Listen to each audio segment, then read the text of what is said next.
This is Tim, and this is Deconstructing Comics.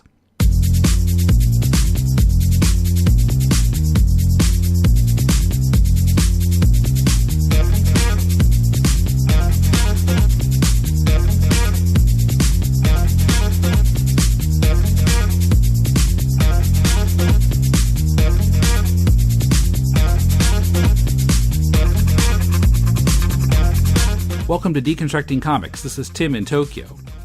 If you've listened to episodes of this podcast from the 2008 to 2012 era, you may remember Matt Silady.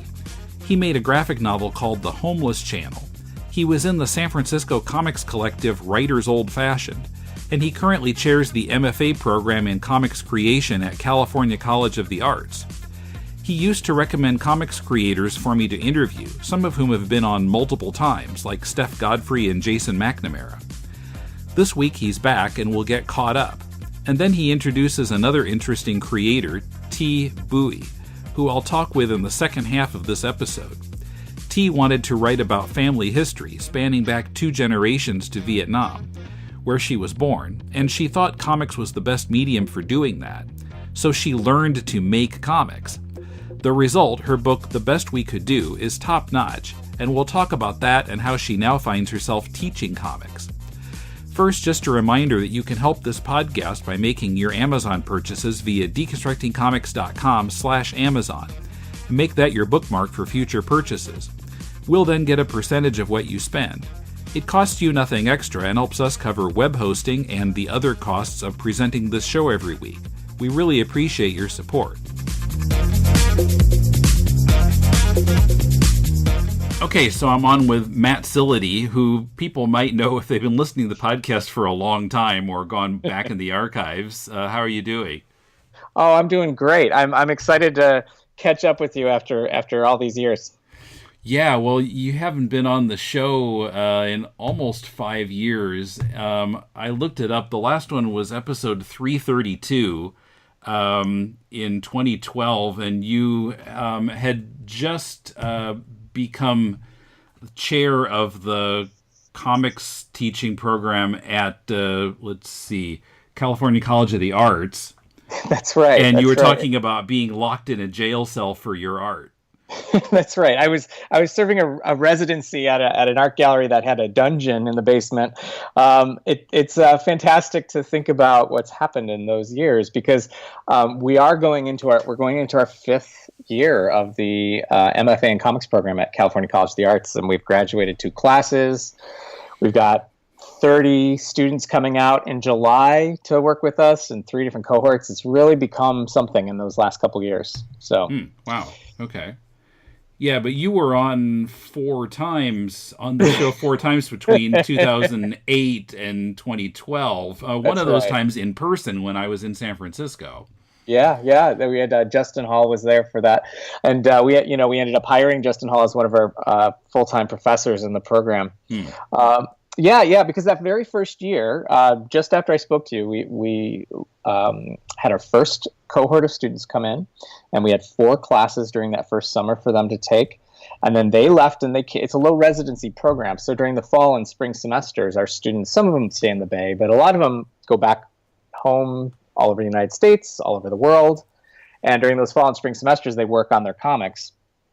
Along with our mentors, we do a lot of Skype and FaceTime with them. And then they come back and they return for another summer session. So then the students came back in 2014, and we had 2 cohorts on campus with 8 classes running. And then those cohorts came back again because it's 3 summers long. And so then we had our 3 cohorts, and that's where we're at each summer now. So we have 3 cohorts running in parallel.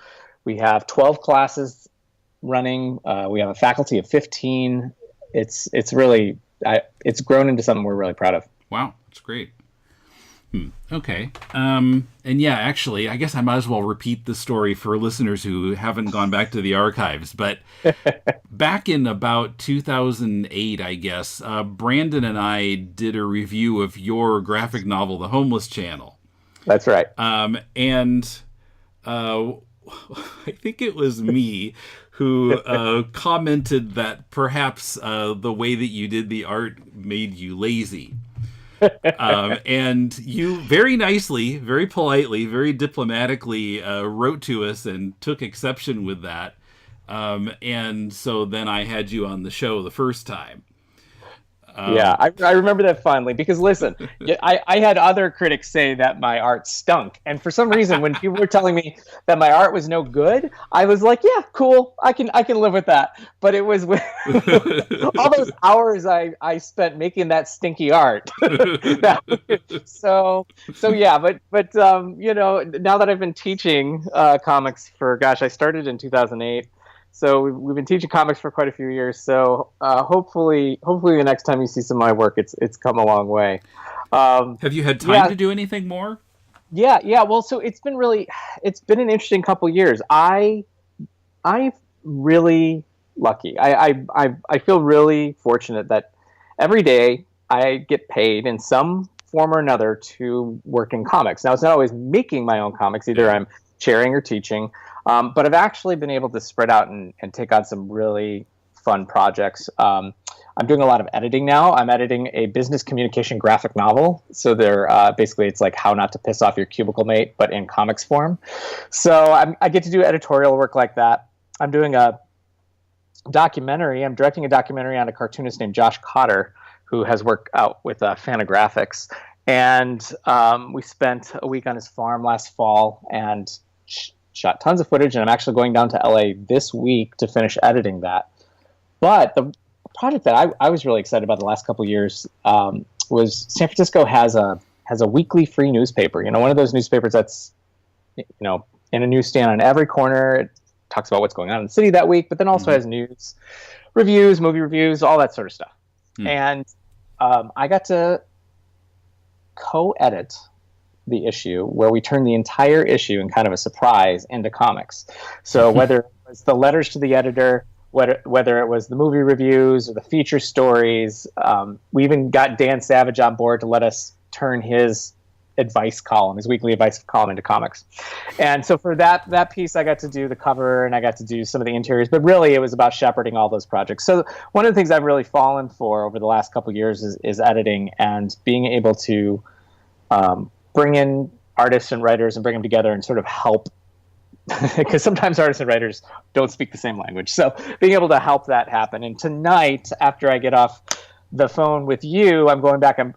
Boy, I hope I get this. So I probably shouldn't even say it because I'll jinx myself. But I had a meeting with a regional magazine here this week and did half the pitch. I'm finishing the pitch for a comics journalism cover story for them that would come out this fall. And if I get it, I'm really excited about comics journalism as a paying avenue for cartoonists.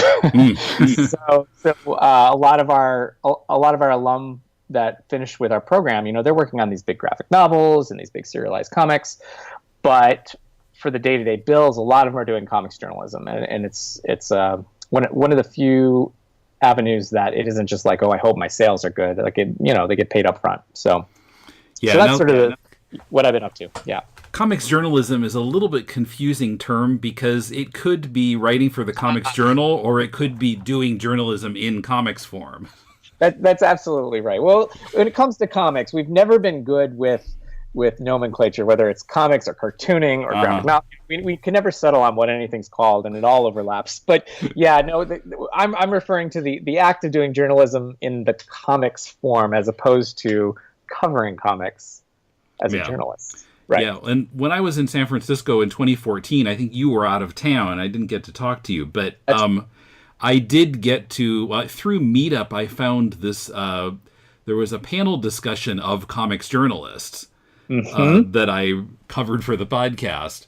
And see, I'm blanking on everybody's name right now. Oh, I bet it was probably Andy Warner, Dan Archer, Susie K. I'm just thinking of the folks there. that's exactly who it was. Uh-huh. Yeah, they're sort of the, I think comics journalism is still, a new concept to a lot of folks, but we have some Bay Area cartoonists who've really been doing it for years now. Susie Cagel's doing great work, and Andy Warner just had a collection of his pieces come out. So I think the Bay Area is a really sort of forward thinking in terms of that. And it's also because of the web. I mean, comics journalism translates so well to the web. One of our graduates, Maya Kobabe, she recently did a piece for the Nib. And if you want to read great comics, just go to the Nib. And her piece, they sent her an email congratulating her because in the first 3 days that it was out, it had been shared 1 million times. So, comics journalism, it's a very viral type of comics that gets out there real fast. Yeah. Subsequently, like a couple years later, I did have Andy on through Skype for a regular interview. Now, you have a history of recommending people to be on this show also. Originally, you were in a group called Writers Old Fashioned. That's right. And a lot of those guys have been on the podcast, some of them multiple times. Jason and Stephanie. So now I looked you up recently and you recommended someone else. Now tell us about Thi. Sure. Well, I think that might have been on my birthday. I think it spiraled out of my birthday. That's how it was. Yeah, Facebook told me about your birthday. And Facebook's good for something, I guess. So one of the real pleasures of my day job at California College of the Arts is I get to do the hiring for the faculty. Our administration, the deans and so forth, they really support our program and trust our judgment when it comes to the faculty. So we've been able to bring on a lot of amazing cartoonists. And this summer we've got Phil Jimenez is coming out and teaching one of our classes for us this summer. So we've got some really exciting educators. But when I go to shows, I go to things like Alternative Press Expo and whatnot, I'm always looking for work that I want to read, but I'm also kind of taking note of boy, this person seems like they might be a good fit.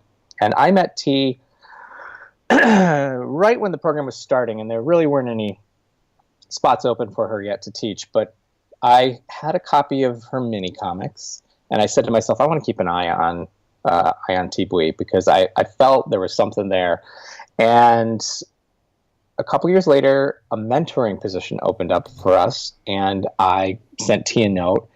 And the thing that I didn't know about Thi at the time was she was also a high school teacher. And, my undergraduate is in education. I was an 8th grade school teacher before I started making comics. So when I hear that someone is in the trenches teaching, not just college level, but when someone can teach high school or middle school in a public school day in, day out, they can teach anybody, anywhere, at any time. So I offered Thi a position, and Thi has become really one of our most sensational mentors. She works with our students every other week during the fall semester. So if you're one of her students, you send her new pages, new script, whatnot, and then she either sits across a table from you and has coffee and helps you through all that, or via Skype if you're not in San Francisco, and helps mentor professionally and artistically. Well, her book came out, and we've been so excited about it. And one thing that I also get a little nervous is that I want all of our faculty to be great successes. And so I get as nervous as anybody, is the book going to be any good? Is the book going to be any good? And I sat down and read it, and I was like, it's not just good. It's great. It's fantastic.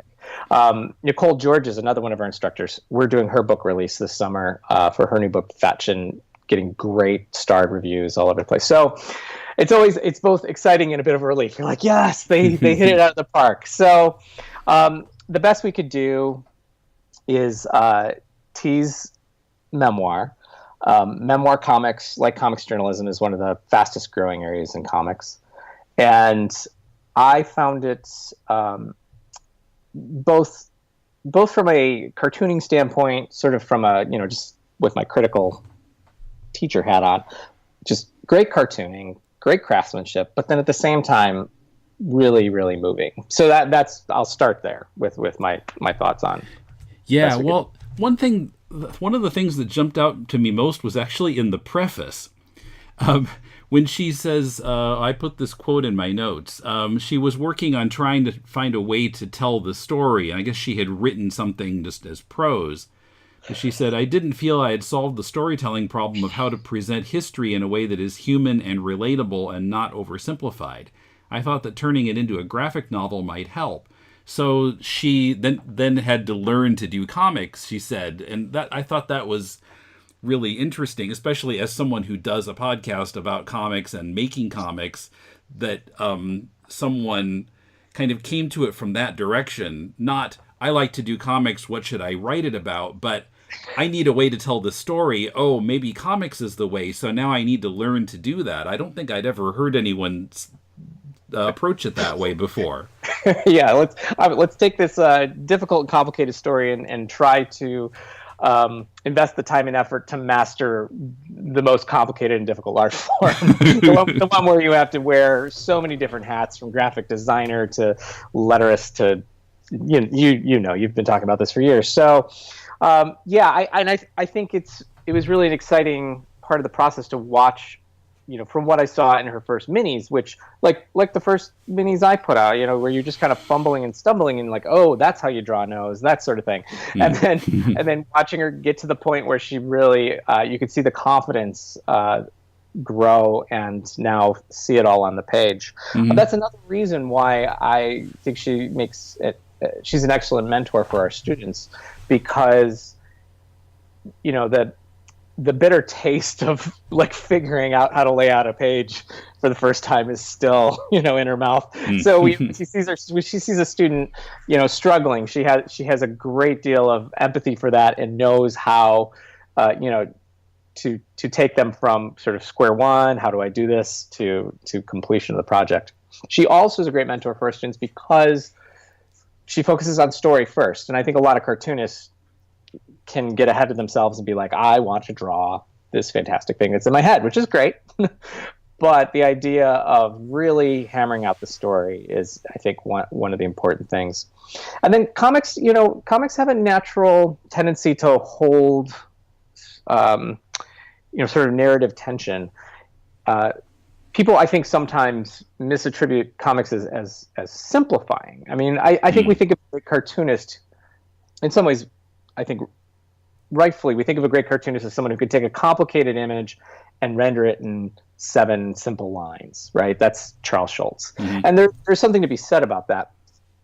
But there's another part of comics.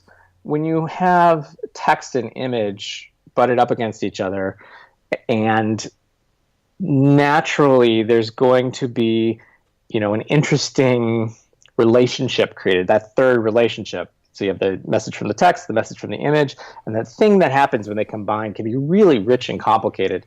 And I think that's why comics are a great vessel for this sort of story. Yeah, well, I think she was right that this was a good way to tell it, but yeah, it might have been more than she was expecting in terms of the learning curve. So she's, Vietnamese background. I guess she was born in Vietnam, or that's correct. Yep. So someone in the story was born in a refugee camp in Malaysia, I think. But I guess they were still in Vietnam when she was born. And so a lot of the book is basically like it's a family history against the backdrop of 20th century Vietnam history, which in a way reminded me of the Sunny Liu book, The Art of Charlie Chan Hak Chai, which is basically a 20th century history of Singapore. But the approach is very different, where that book, it's kind of filtered through this love of various comics and telling the story of a fictional person, where this is much more direct and personal and a lot more universal. If you take away the foreign culture and the war situation that not all of us have experienced, the rest of it is really universal. Yeah, well, I think it compares very favorably to Mouse, and I say that knowing sort of the mythic stature that Mouse has in comics now, being one of the first widely recognized sort of mature comic books out there. But I draw that comparison because there's two stories here. There's Thi's story, and then well, I'm sorry, three stories, and this is the same for Mouse. There's the story of the artist and their life. There's the depiction of their parents' life. Spiegelman telling about his father's ordeals throughout the Holocaust, and here Thi talking about her parents. But there's also this third story of how you get access to those stories of the other generation, and sort of the reluctance that there may be to talk about these things because of the trauma that comes along with them. And so I think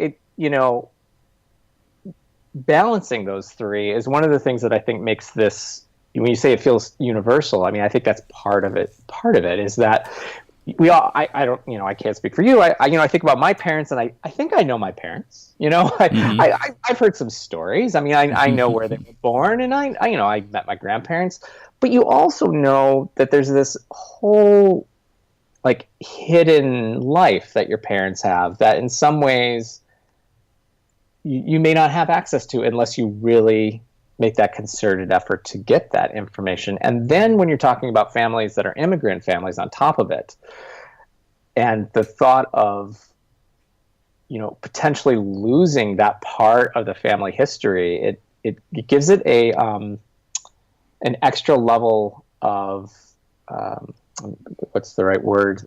The stakes. The stakes are high here. Not the stakes aren't just high. I mean, we know Thi survives. We know they get to America, right? Yeah. But there's the emotional stakes of, how does she get this information from her folks? And then it gets to what I think in a lot of ways this book is about. And to me, this book is sort of a manifestation of like radical empathy, right? Because she doesn't necessarily get along with her father completely. She doesn't necessarily get along with her mother completely. There's a very complicated relationship in both those situations. But through making this book, there's the ability to see and understand the world from this other perspective, and maybe understand, so I go, gosh, well, what would my relationship with, I've got a pretty decent relationship with my parents, but still, what would it be like if I really tried to understand where they came from, or I really tried to put myself in their shoes? And so I think that quest for sort of a compassionate understanding of what they went through, I think is really important. And then you add on top of that the timing of this book coming out. Here we're inundated every day with anti-immigrant rhetoric in the United States. At the federal level, we're this. I believe, I could be wrong, but I think the timing of the actual book coming out was very close to the day that the travel ban was announced by the administration. And so, here we are celebrating this extraordinary story, this quintessential American story of the immigrant experience, while it's being completely rejected at the sort of national level. So I think there's a lot, there's a lot going on here, and the last thing I'll add about this is, I'm actually pulling, I keep my fall undergraduate comics course pretty consistent year to year. I usually maybe change one or two books. But one book I've taught every single year since my first time of teaching that undergraduate comics seminar was Blankets, because it's it is a terrific memoir. But I'm going to swap it out for this year. Ooh. Yeah. and I think there's a reason for that. And Blankets is, Blankets really appeals to the students, and trust me, it's a great book. And I'm actually going to excerpt part of it, I believe, and kind of talk about it. But one thing that I found different about this versus Blankets in the end, when I'm thinking back on them, is when I read Blankets, I get to know the protagonist. I get to know what he went through, but the parents are still an other. They're sort of this unknowable quantity that just had, very strict religious views, and we don't really know how they ended up where they were at in terms of that. And this, I feel like we get to know the protagonist as well as the parents. And I thought I'm interested to hear what the students had to say about it this year. Mm-hmm. Yeah, that's true. She spends a lot of time digging into their past, and as you mentioned, how she gets them to finally talk about their past, because of course she wasn't there. She didn't see all the stuff that happened before she was born. And she was born in what, 77, I think the book says? 78? 75. I want to say 75. Maybe I'm wrong. Okay, anyway, in the 70s. I feel like we're the same age. That's but there's also, just in terms of structurally, the one other thing that I think really makes the book work is there's in essence a framing sequence, which is the birth of her first child, and she's becoming a mother. She's finally finding herself in the parent shoes. Yeah, and so this is why I want to teach the book this fall, is because my fall course is not a craft-based course. It's really a literature seminar built around comics, and students write big papers and all that sort of. It's a lot of fun. But I think there's something to be said, too, about this book being about how trauma can get passed along through a family from generation to generation, and then how understanding the origins of that trauma, where it came from, what it represents, how it manifests itself, can potentially, instead of just kind of it being this thing we don't talk about, but by bringing it out into the open, it has the potential to lessen or dissipate by the time it reaches the next generation. And so I think this really ends on some, a note of hope that there's the possibility that by understanding this family history, by understanding what made her become her, that Thi can then, make a space for her child, and as a mother to, I think the line is that he may be free, in some ways free of some of this family trauma. So I think that's a really, powerful story, and I'm really interested to hear what these undergrads that we're teaching now, some of them are born in 2000. So I think it'll be really interesting to hear what they have to say about this. Yeah. So I'm going to be talking to her for the second half of this episode. Anything I should ask her? Oh gosh. I think one thing that she's brought to our students that might be worth talking about is not steering the students towards politicizing their work, because that's not what we do. We absolutely don't say, hey, you should have this sort of political viewpoint in your work. But one thing I think that she's really inspired some of our students is she helps them ask themselves, how can I make art that might make the world a better place? And we're hands off in terms of what that means. But I would be interested to hear her talk a little bit about that, because I know at least one of our students, is doing a really entertaining sort of old school genre mystery set at a boarding school, high school. And she took that thesis work and she set it aside, and instead is doing this fabulous work that's like, she's doing nonfiction comics about the Supreme Court and all sorts of exciting stuff, and sort of how she views herself as a mentor for young cartoonists, I think would be something that I would love to hear more about. Coming up, my talk with Thi Bui about why she decided to go public with family history, her decision-making about what to include, how she went about learning to draw comics as she was making The Best We Could Do, and her new job of teaching comics. By the time you hear this, I'll be on the road. It's a trip on the order of my 2014 Tim Across America trip. I haven't decided what I'm calling it yet. I'm definitely expecting to gather material for a number of Deconstructing Comics episodes, with visits to Minneapolis last week, Portland August 6th to 10th, and elsewhere, and I'm also going to be gathering some material for To the Bat Poles. I'm bearing the cost of my travel, but if you'd like to help defer the costs of my podcast gathering trek, I'd really appreciate it if you'd support the podcast on Patreon at patreon.com/deconcomics. Patrons have special access to additional video and audio files there. Or you can make a one-time donation of any amount through PayPal. Send it to donate@deconstructingcomics.com. We appreciate your support. This is an imaginary podcast. which may never have happened. The Short Box Showcase. But then again may have. About a father and daughter. I'm Professor Allen. And I'm Emily. Who came from Ohio and talked about comics. Walking Dead. Tintin. Black Lightning. White Tiger.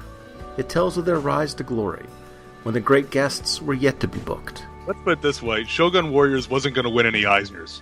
And the great feats of editing not yet performed. This is Ultra 7, this Ultraman Jack, and this Ultraman Taro, and this Ultraman Leo, and this of how they spoke at length.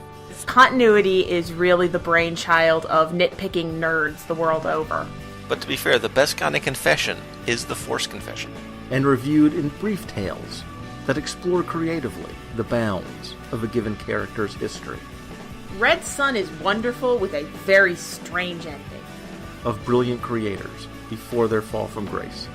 This is the era where Miller is at the height of his creative and artistic powers, and the ability of strong writing to encapsulate and transcend its time. Flash of Two Earths by Gardner Fox. This is an imaginary podcast. Aren't they all? Shortbox Showcase is part of the Relatively Geeky family of podcasts. Check us out on the web at relativelygeekypodcast.blogspot.com or search in iTunes for Relatively Geeky or Shortbox Showcase. And remember, we're not experts. We're just family.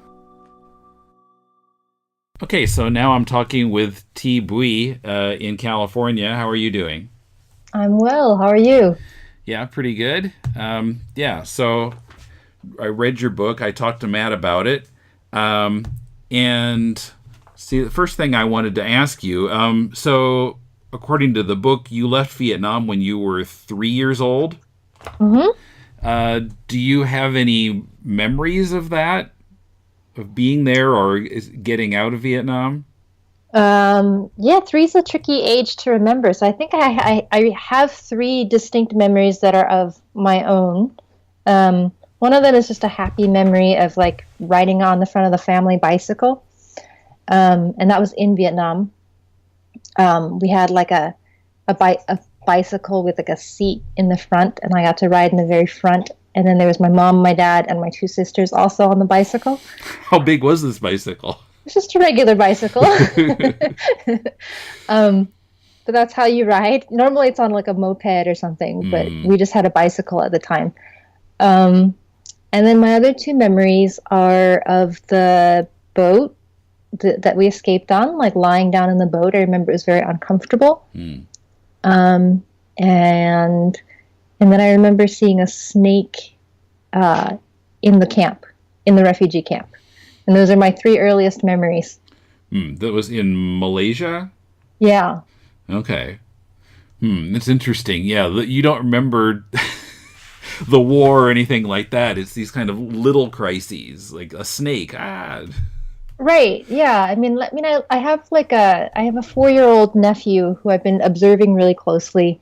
I'm like, yeah, that totally makes sense. Like, he's barely aware of his surroundings, at that age. Mm-hmm. So it makes sense. Like, he's got no idea of what's going on except for what adults tell him. So if the adults around you aren't telling you what's going on, then all you have is like what you can observe with your own like naive little brain, which, for me at 3 was like very naive. Mm-hmm. Yeah, well, I think most people feel like, everything was better in their childhood because they weren't really aware of all the bad things that were going on in the wider world at that age.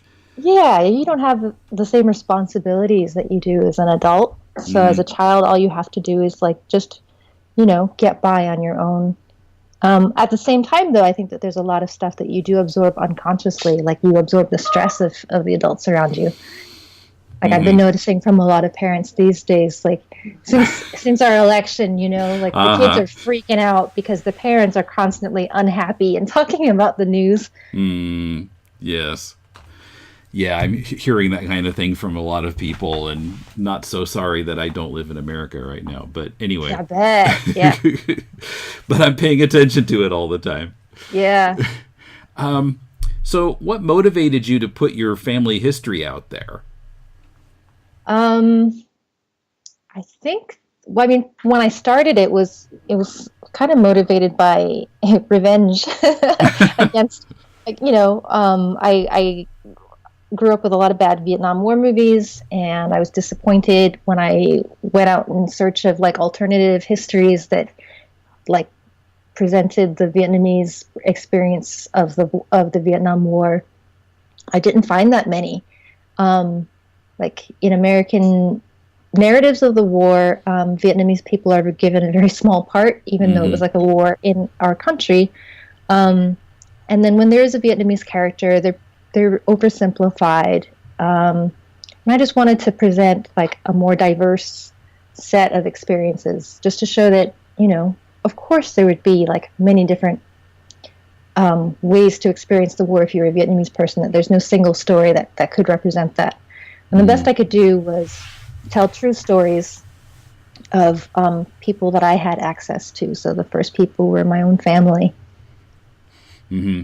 Right. Well, you mentioned on one page of the book how the American narrative of Vietnam tends to be like the American soldiers are the good guys, and the Vietnamese people, the ones that weren't trying to kill them, are just sort of really boiled down to kind of general categories, kind of.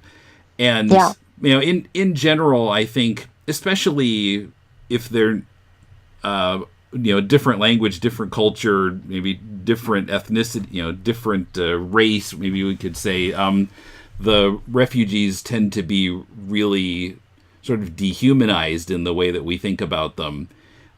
So, a book like this really helps to identify with people more, and see where we have similarities to those people. Because we can't really understand what people went through, and we can't really communicate with them, and they're just kind of this big mass of people on TV, and it's hard to, and also there's so many of them that it's hard to think like, I have something in common with them, or we're living, kind of common experiences in some ways. Yeah, and if you start off from that point of like just not having any access point, to empathize with people, then your way of empathizing with them becomes this weird contest of like who can show you the worst story that can pull at your heartstrings the most. So that's like a terrible contest to get involved in from a storytelling point of view. So, even though my family didn't go through the worst experiences, there were many, many people who went through much harder times. I thought that actually what I could do with that was give you stuff that is very relatable to an American experience, like my mother only having like one diaper for her baby crossing the Pacific. Small things like that, I think, are kind of like baby steps to understanding things that maybe are very different from your own experience. And then you can kind of put yourself in people's shoes better and see, if I were in this situation, I would make a different decision than my sister would or my best friend would. And then you can start to imagine, like, these people are really not that different from me, but their circumstances are very different. Yeah, well, a diaper, anybody who's had a baby has had experience with diapers, and to imagine having only one on a whole, trans-Pacific plane trip is like, wow, okay. Yeah. You can imagine, or you maybe try to imagine how you deal with a situation like that. Yeah, so then you're writing this, memoir / family history, and then anybody who's doing that kind of a book has to think like, what do I really want to include in this, and what might I just keep out of it? Like, how do you kind of make those decisions? Well, I had a lot more material than I ended up using, and it was a process of trying to put in as much as I could, and then seeing how people reacted to it who didn't really understand the history. So I would just try and put stuff out there in front of people and see where they got confused. And so for a lot of people, it was that there were too many characters to follow. And for me, it was really important to go back several generations. So it was like this constant push and pull of how could I present people with like names that you might not be familiar with and a history that you might not be familiar with, but still make it legible. And so it ended up being that like the average reader needed like a guide, a protagonist to identify with the most. And so I had to volunteer myself, and that's how it became a memoir. But, so like when I was starting out, I put the first 3 chapters out on my own as like a way of like learning how to do it. And it was really hard to do those because they took so long, and 2, like they were all about me, and that's not what the whole book was about. So it was like, I was trying to explain to people, yeah, these chapters seem to be all about me, but really the book is about my parents. Just trust me that it gets there.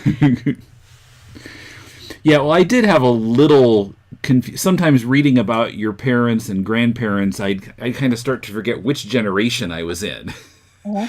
Let's see, is this her parent? No, this is her grandparents. Okay, and this is, well, which set of grandparents? Yeah, there are a lot of kind of people of the past there to keep track of, and your own family. There were fairly large number of kids, a couple of whom didn't survive. But then, yeah, I can understand that problem. Although reading it the second time through, I think it all kind of clicked into place.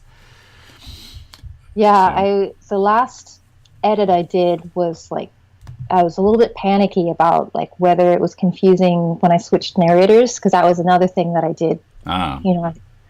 And so I think that like, in comics, like you can put the date and you can kind of like put a little icon to, there's like different iconographies that people rely on to like tell you who's speaking. But I feel like ultimately the reader doesn't pay that close attention to those really small details. And so what I had to do was like insert scenes where you would like have a conversation in the present that would lead you into the past and hopefully make it easier to remember who was talking. Mm-hmm. But still, yeah, I think that like it depends on the reader. Some people have no problem with it, and then some people need a couple of readings because there's a lot of information packed in. Mm-hmm. Yes. Another interesting aspect I thought was after your family gets to America, and for the American reader, this is really familiar surroundings now. But to see someone coming in who isn't familiar with it and is seeing unappealing things about it, or reacting to it differently than we do, is interesting and kind of eye-opening. Like when your dad first comes in and like, why is everything so ugly? I think he says. Yeah. And if you've driven on those freeways around, Indiana, you're like, yeah, it's not very pretty. Yeah, it's a very industrial area, right? Mm-hmm. Yeah. And then when there's that explosion in your neighborhood and you all just kind of click in, I think you call it a refugee reflex or something, just like grab the important documents and get out. Yeah, those fire drills in school, I took them really seriously, I guess.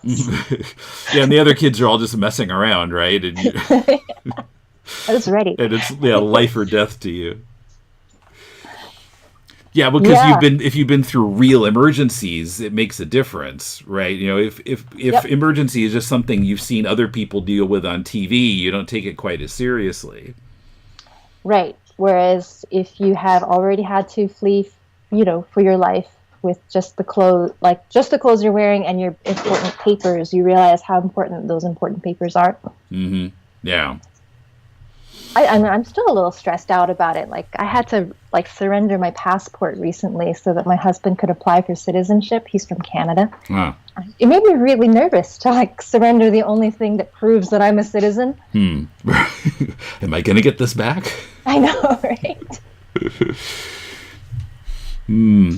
Now, I found it fascinating in the preface that you said, so, a lot of, I've, of course, read a lot of comics and interviewed a lot of comics people, and my impression is the usual path is like, I can make comics, what am I going to draw? But with you, it was like, I have a story to tell, and I think comics is the best way to do it, so I'm going to learn to make comics.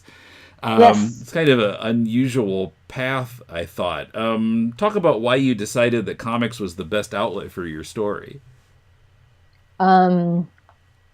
Well, I had a couple of good role models. It's a little bit cliche when I talk to comics people because they're such big names, but Mouse definitely opened up a path for me, and so did Persepolis. I was like, with Persepolis, I felt like, I don't know, there's a certain accessibility in the way that it was drawn that made me feel like, oh, one could do this. I could do this maybe. And with Mouse, I really liked that the story not just told the story of his parents, but also told the story of his relationship with his parents. And I was really taken with the conversations that were happening in the present while he was like getting the information. And let's see. I've always loved movies, but I've always hated Vietnam War movies. And so I figured this was like the cheapest way for me to like make a movie, kind of, tell a story that had characters and that like has the passage of time and could like move from country to country and like through time to tell an epic story. Because I'd done like academic writing about the subject, and I'd done like a proper oral history of the subject, but like I felt like no one was going to read that stuff except for like my thesis advisor and my family. I wanted to make something populist, actually. Had you had an inclination toward drawing before that? Oh yeah. I was an art major, and I drew a lot, and then I was a sculpture major, and I got in trouble a lot for making sculpture that people said was too narrative. And it turned out like I was just in the wrong medium. I was just like, I was trying to do like what I wanted to do with the wrong medium. So it took me a while to figure out that I wanted to tell stories, and I'm a visual person as well as a verbal person, and that comics seemed like a place where both those things could do something interesting. But then, because I didn't grow up making comics, it took a while for me to kind of get used to what you could do with sequential panels. Because I was doing like my early pages. Oh, sorry, that's my husband in the background. My early pages looked more like an illustrated journal. Like there'd be like one big illustration with text kind of floating around it. And those are cool once in a while, but I don't know that you can tell a whole story that really draws the reader in with that kind of thing. So then you were studying in the program that Matt teaches? No. No? I had already done 2 masters, and I was like not going to go back to school. Okay, so you were you self-taught then? I was self-taught. Okay. Yeah. I just like started buying a lot of graphic novels that I liked and trying to figure out what I liked about them. And then the first time that I hung out with like actual cartoonists was when I applied to a residency with Craig Thompson. Okay. At the Atlantic Center for the Arts. And there were 8 of us studying with Craig, and then there were like 8 people studying with Paul Pope and 8 people studying with Svetlana Shmakova for 3 weeks. It was a lot of time to just like look over people's shoulders and read other people's work and talk about comics and storytelling. It was great. I mean, I thought that I was going to get a lot more work done there, like actual pages drawn there, but it actually just turned out to be sort of like a mini education in comics. And then it was a matter of just going back home and applying that stuff and just really honing that craft for a few more years. And it wasn't even full time that I was doing it. It was as a full-time public school teacher all this time. So I was doing it, on the weekends and whenever I could. I see. Okay. And now are you drawing on paper or digitally? I started drawing everything on paper. And then I got one editor's comment back about like moving a speech balloon a little bit to the left, and I freaked out. I was like, oh no. So that, get a scissors. Right. Yeah. That clued me into the convenience that doing some things digitally could afford me.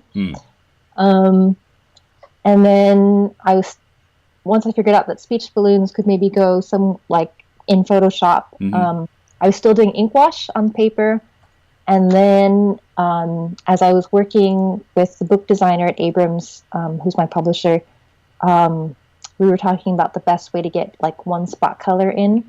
And it turned out that the best way would involve me doing all the watercoloring on a separate piece of paper, which was just really, really hard to do. Like, it was hard to watercolor blind like that. Yeah. So in the end, I had to teach myself how to use like a Wacom tablet to color digitally. I see. But the inking is all done by hand. My penciling's done by hand. Okay, yeah, so it's kind of a mixture of paper and then scanning and electronic stuff. Oh yeah, it's a hodgepodge. You know, like one of the cool things about like learning how to do the stuff later in life is like I sort of realize like some of the stuff that's kind of silly about comics. Like, I don't have too many attachments to doing things the traditional way because they were never my way in the first place. So, you know, there are things that just take a really long time. I feel like being a traditional cartoonist is like being a medieval scribe, and I just don't have time for some of that. So I tapped some of my friends' deep Photoshop knowledge for like how to get digital color to look the way that I wanted it to, which was like more textured. So yeah, I have some Photoshop cheats. Okay. Can you tell us any of them, or are they secret? Oh no, they're very common knowledge. Like I have like watercolor textures that I did by hand that I scanned, and I can easily overlay those on top of digital color. Okay. So reading the book the second time, it struck me, particularly in the part where your family is getting out of Vietnam and in the refugee camp and whatever, there are a number of passages where you go like 2 or 3 pages with no words. You know, there's no dialogue, and you don't put in any narration. It's just, completely, picture only storytelling. Wait, which part is that? Where they're getting to the refugee camp? Well, there are a number of places in there. Let's see, did I close that? Here's the window. For example, while you're on the boat. Oh, yeah. And there's like, well, one that comes to mind right now is like, I think it's your dad gets knocked over and hits his head, and then he falls in the water, and that's all just silent. And I thought that as wordless comics can sometimes be kind of hard to follow, and in those cases, I didn't have any trouble figuring out what was going on. Did you have any particular rules of thumb for doing wordless sequences? No, I think because I was learning how to do comics while I was drawing the book, I didn't feel like I really got it. I didn't feel like I was like fluent until like maybe chapter 8 of 10. Chapter 7, I knew that finally I was getting to like the action chapter.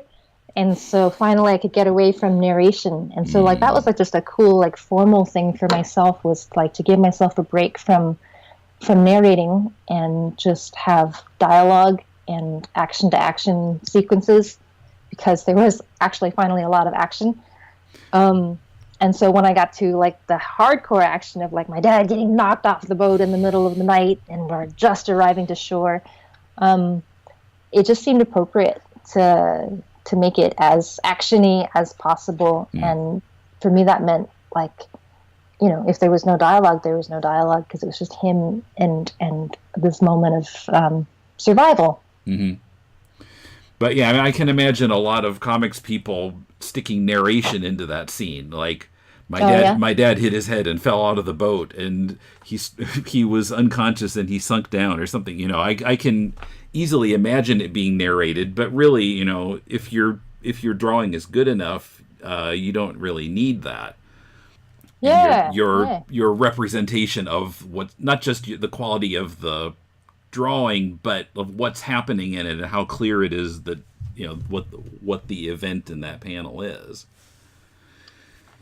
Cool. Yeah, I mean, I struggled a little bit with like how to draw, how to draw things I don't know what they look like. Like, what does the bottom of a boat with the, the propeller look like when it's underwater and hitting a sandbar? I'm not really sure that I got it right, but yeah, I guess that was just me like flexing some comics muscles that I had finally developed. Yeah, cool.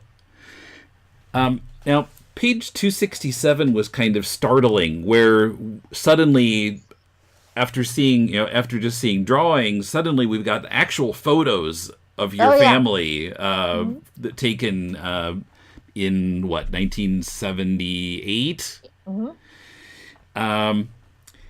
So, and I thought that was really interesting, having that suddenly appear there and kind of pull away the screen and see more clearly something so real.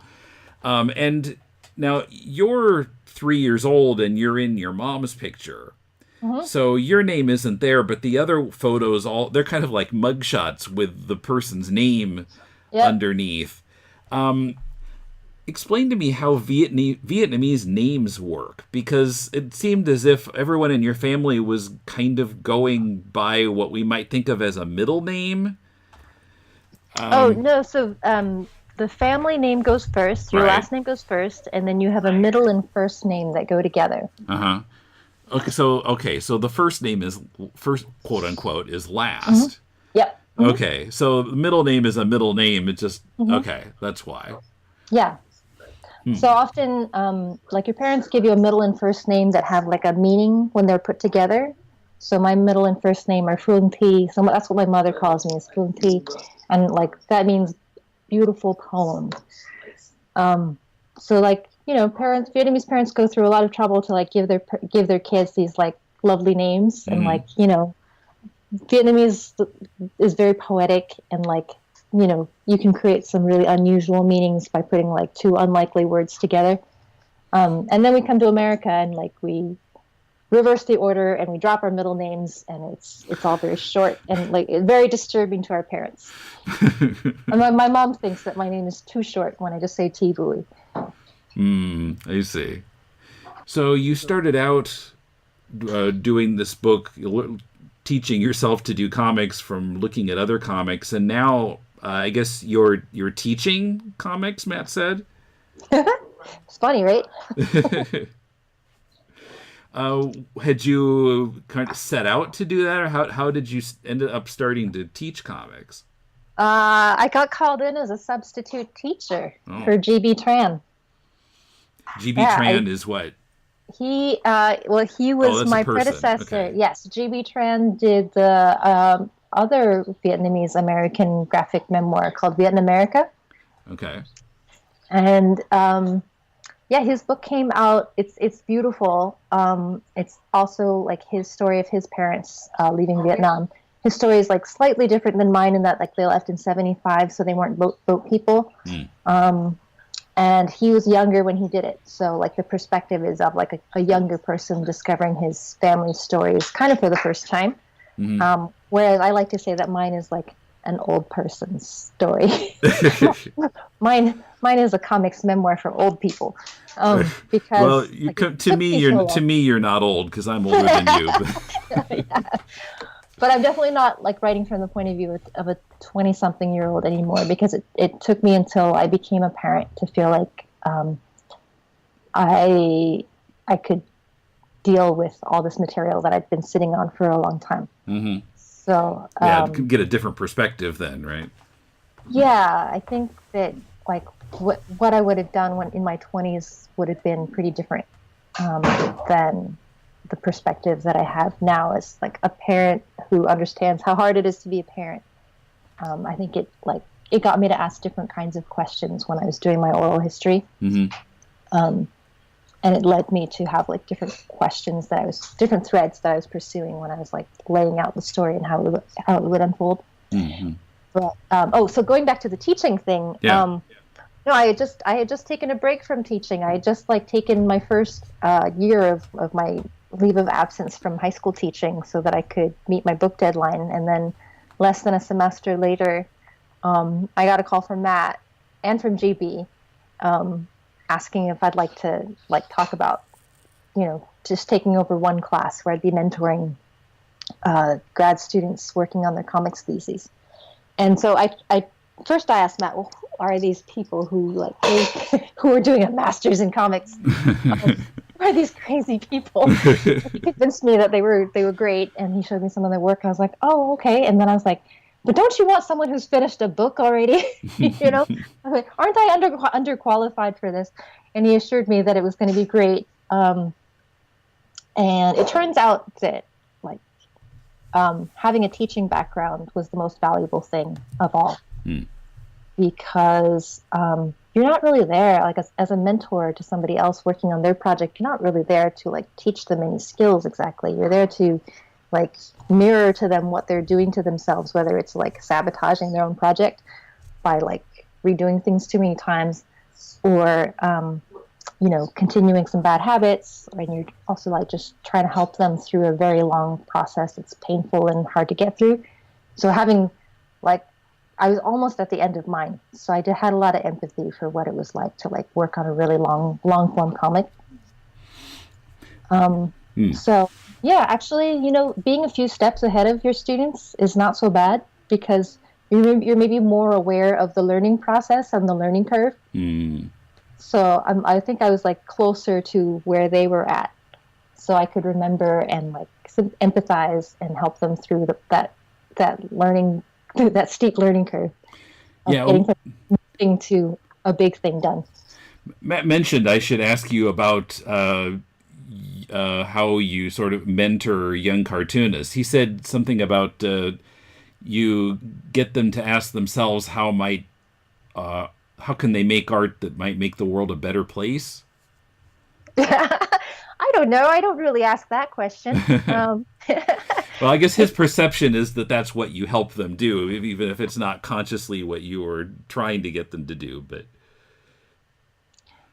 well, I think as I have gotten older, I feel an urgency on my part to like make good use of my time here on Earth. Mm-hmm. And so maybe that ethos rubs off on people when I'm talking to them for a long time. And so they start asking themselves the same question. Mm-hmm. I see. Now, are you teaching? Have you gone back to teaching high school, or what are you doing now? I'm trying to start on my second book. Okay. I'm in the middle of just trying to lay the foundation for it and setting up some time to go research. It's another nonfiction book, because I think that's just how my brain works. Mm-hmm. So it's about climate change in Vietnam, in the Mekong Delta specifically. Wow. Which is like a lot of places along the equator, it's dense and it's only a few feet above sea level, and it's going to go underwater like in my lifetime. So it's a place I think to study, to see how people are adapting. And as far as like capturing that reality for people here, it's kind of like a glimpse into our future. Mm-hmm. But it's in a place that I have like maybe better access to than the average American journalist, because I at least speak the language and I have an understanding of the culture. So I'm hoping, I don't know, I'm fascinated by it, and I want to go understand it. Cool. Okay.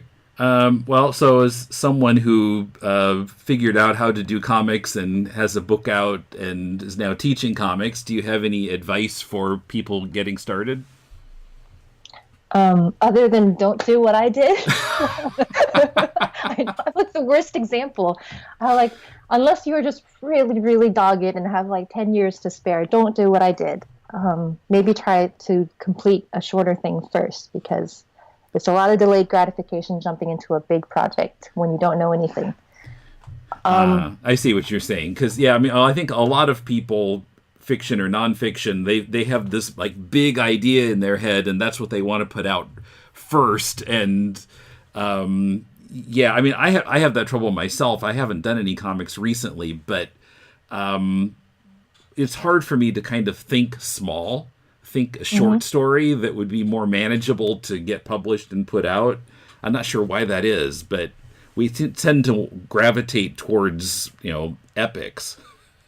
We do, and I think they're the things that excite us, but they're not always the thing that is doable. Mm-hmm.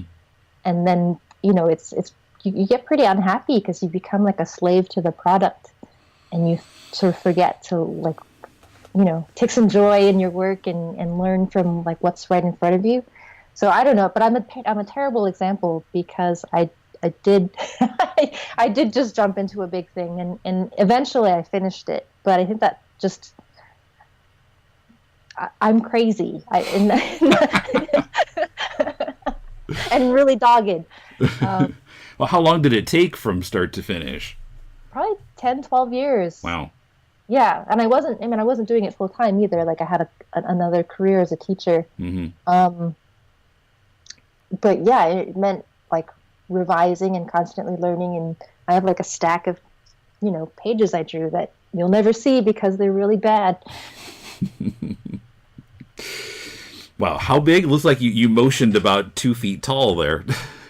Yeah, no, I mean, there's a lot. There's a lot. Like the pages that I thought were like really good at the beginning, I didn't end up using very many of them. Mm-hmm. I see. Okay, well, looking forward to the next book then. Thanks so much for your time today. Oh, sure. Thanks, Tim. After that, we chatted a bit about who in Portland I might try to get on the show when I'm there. But then she pointed out something that kind of took me by surprise. Oh, you know what? I think that, I don't know if it was you, but 2 other people actually like reviewed my early chapters on your podcast, like a few, like years ago. Wow. It was after I went to APE for the first time, and like, I don't know how I found out about it, but it was like, they were just kind of reviewing like 4 or 5 comics that somebody had brought back from APE for them. And they were super critical about everybody's comics. And I was like, oh, God, I don't know if I can hear this. Because it was very early on for me. But then they ended up being really, really nice about my comics. And the only thing that they said was they were looking at the back at the copyright year that I put on them. And they were like, 2011, 2012. Man, it's going to take her forever. Will she ever finish? I have a feeling that was Mulele. Yeah? I'm vaguely remembering an episode where he had gone to APE and brought back some comics. But so you said you were working on it for 12 years, and this show is in its 12th year. So it could have been pretty much any time in the history of my podcast. But right. It would have been probably 2012, maybe? Maybe, yeah. Could be. Or 2011 or 2012. I was thinking it might have even been longer ago than that, but no, because that's the year that I have on the back of these comics. So it would have been probably soon after that. Wow, I wonder what episode that was. I think I sent Matt a link to it. If I can find it, I'll send it to you. But it was pretty cool. I was like, wait a minute, I know the name of that podcast. Interesting. Yeah, it was really great for me to hear people talking about it when I was so early in the process. Because like, it's just neat to have like strangers looking at your work. Yeah. Okay. I'll see if I can track that down. But yeah, if you're able to identify which episode it was, let me know. Yeah. Let me see if I can see it right now.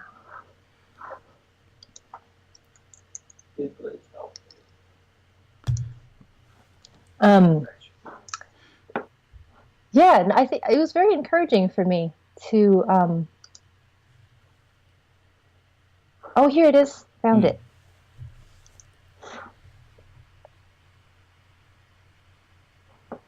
So it was number 387 from 2014. 387. Okay, it was more recent than I might have thought. Wait. Okay. It's you. It's you and Mulele discussed Comics Dale sent you. Oh yeah, there it is. Labor and Backwards. Yes. Oh, it's from the LA Zine Fest. Okay. Gotcha. Interesting. That's funny. Okay. I love it. Oh, I remember this episode. We recorded it on the street. Oh, yeah. I think you can hear traffic running in the background of this one. we were somewhere in downtown Tokyo. It was night, and we were like sitting in the stairway somewhere. But I'm pretty sure that's where this one was recorded.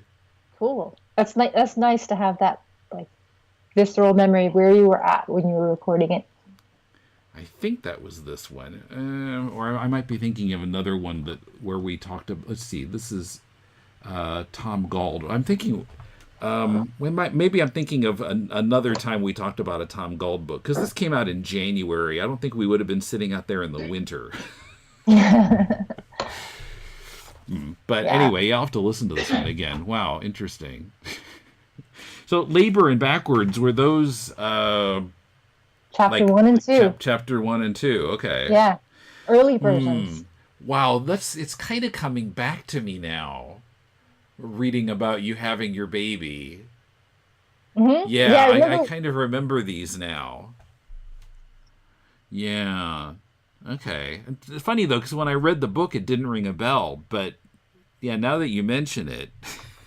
Because the book, the way that it's presented to you, you understand that this is the story of a family and it's an immigration story. But when you get one chapter at a time and the first one is all about a birth, like you sort of have a different picture in your mind. I remember I can't remember, maybe it was you. One of the two people... was a little bit unnerved by all the labor. Now, has the book changed much? Has those chapters changed much since that iteration, or? Yeah, chapter 2 especially, because chapter 2 is like really where I present my problems. Like I set up the questions that I have and the problems that I'm trying to figure out for the rest of the book, and as that changed as I was working on it, I kept having to insert more things and redraw things. That chapter was awful to work on. It was like the Bermuda Triangle.